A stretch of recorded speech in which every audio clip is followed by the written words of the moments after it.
Hello and welcome to the S-Word Live. My name's Renee Rebar and I am your sales strategist, TEDx speaker, and author. And my goal today is to help make sales simple and fun. I have helped thousands of people sell millions of dollars in products and services. So if you are a coach, a consultant, a done-for-you service provider, an agency owner, then this is you that I'm talking to. So welcome. Wherever you are in the world, let me know below. This is a live broadcast. I am here with you. I am coming from Detroit, although I am a native New Yorker, so pardon my crazy accent. Hello, Tara. Say hello as you join. Today I'm going to talk about something that I don't typically talk about, but I put up a poll inside of my private, amazing, free community, the Entrepreneurial Connections Movement, because I feel so passionate about truly being able to connect as global entrepreneurs, working with digital media, that we can literally have a conversation and a client call with someone 4 time zones away. And have it be as effective and clear as we could with someone across a conference room table 3 feet away. So I really wanted to create that space, and it's so invigorating. And so Tara is in there and a bunch of people are in there. And I put up a poll about asking, getting people to see you. Like, what's more important? Is it visibility, or is it converting those people into paying clients once they see you? So let me know if you've ever asked yourself that question. Is it more visibility? Do I need more visibility? Or do I need to know how to close them, how to convert them with kindness and clarity once they see me? So it's a great question, right? So let me know if you've ever asked yourself that question. I asked this to the group because I was trying to decide which one to talk about. But what I found was that it was literally split down the middle. What? So then I thought about it even more, and I realized it's not that big of a difference. So many of us, when we first start out, are just not visible. We're the best kept secret on planet Internet. Let me know if you know someone, or maybe you are the best kept secret on planet Internet. If you are, let me know below. Say best kept secret. Maybe I'll send you something for free. I've got a lot of great fun stuff. So being the best kept secret, a lot of times I made little notes here. A lot of times they think if people just knew about me, then I would be able to turn them into a paying client. They would see what I have. They would love it, and it would work out great, right? So that is one camp. 100%, that is one camp. And oftentimes what I find, and that is someone who's newer on planet Internet, not necessarily newer in business, but newer on planet Internet. Hey, Diana, hello. And so say hello as you guys join. The other camp is they see me, but they're only coming to me for free stuff. So that is the other camp. So that is like, I need more visibility versus I need to convert the people who see me. So which one are you in? Maybe you guys can tell me below. Hey, Tasha, how are you? So the real answer is it's both. We need a visibility, and we need the ability to identify the mile markers in a relationship. Even if it's online, it's still a real relationship. Allow them identify the mile markers of when to invite with kindness and clarity.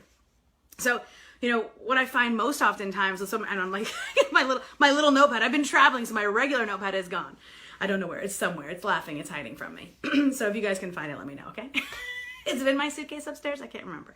Okay, so what I find most often is times that people that are brand new are just literally not visible enough. And then once they get some visibility, they start booking calls, and then they realize, oh my God, I'm on the phone all damn day, and I don't want to be on the phone this much. So there's really 2 things that are happening. So when I work with people, and this is the advice I'm going to give to you, have one piece of solid content that you put out once a week.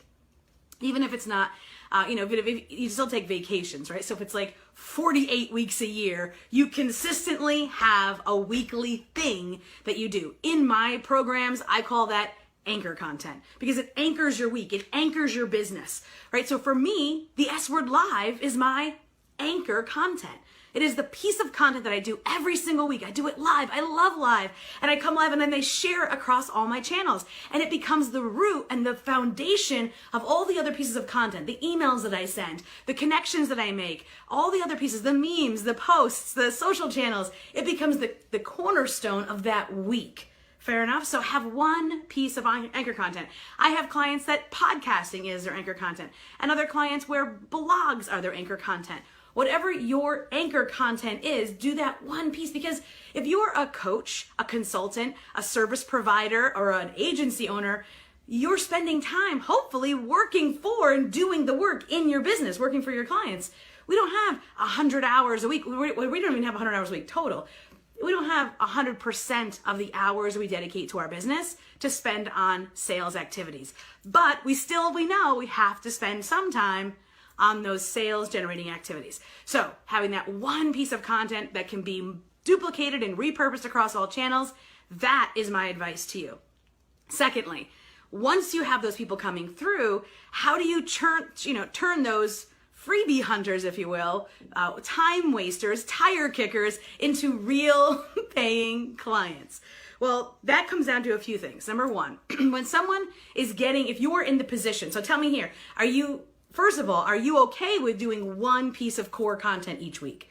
And if you are, what would that be? Would it be a podcast, a live stream, a blog? What would yours be?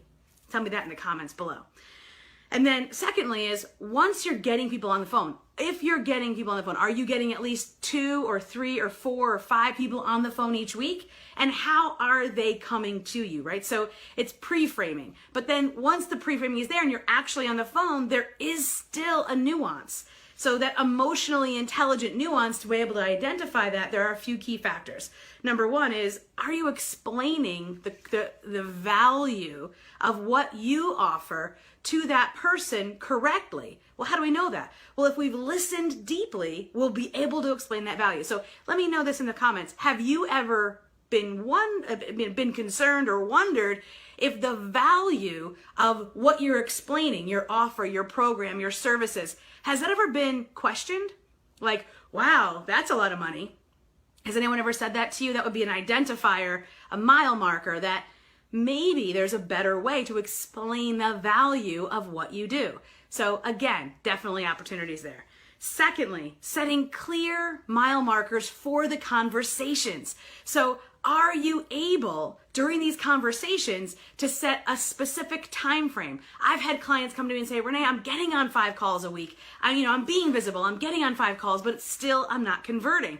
And so we talk about mile markers and parameters so that they don't become information booth.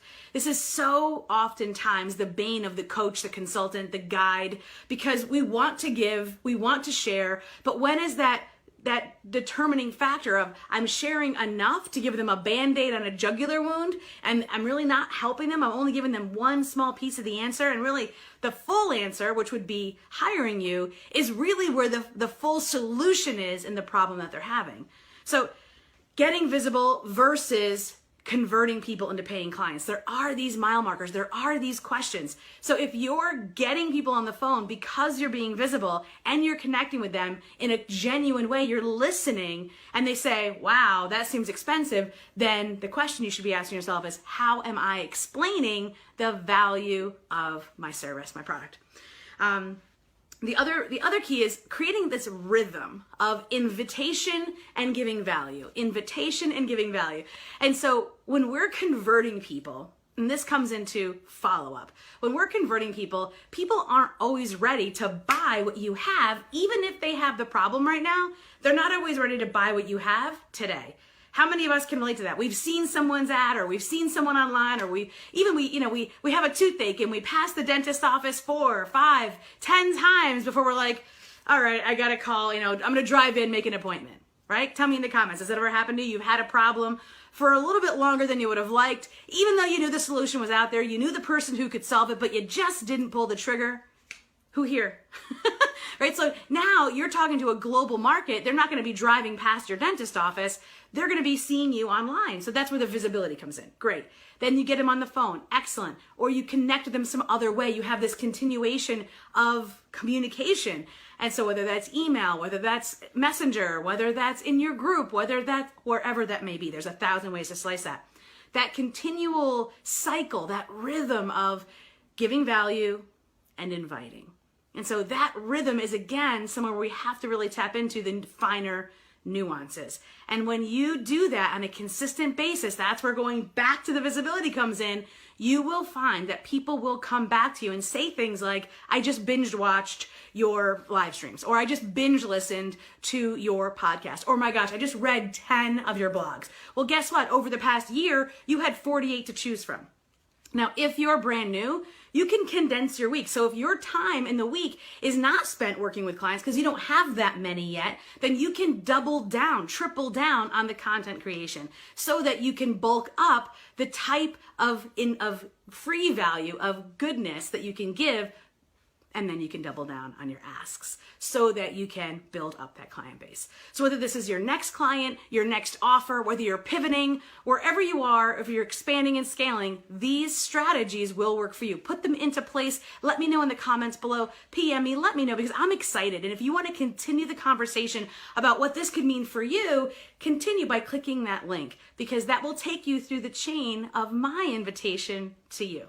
Have a great, great Wednesday. I'll see you next week. Woohoo! Have a great one. I gotta find the button. Where is it?